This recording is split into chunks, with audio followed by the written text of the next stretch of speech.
PTI की leadership के साथ राब्ते में थे। सरदार रियाज सादिक साहब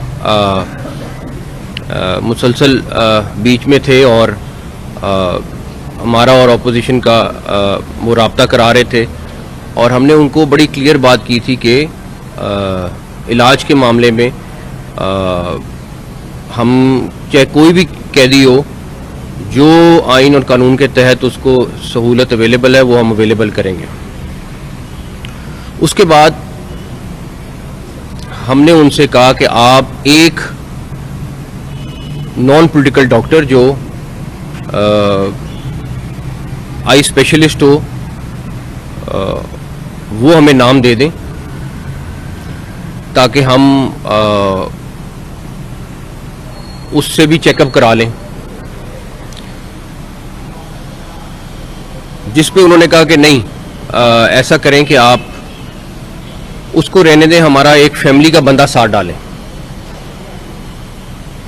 खैर, हमने उनको कहा ठीक है, आप एक फैमिली का बंदा भी साथ ले आए।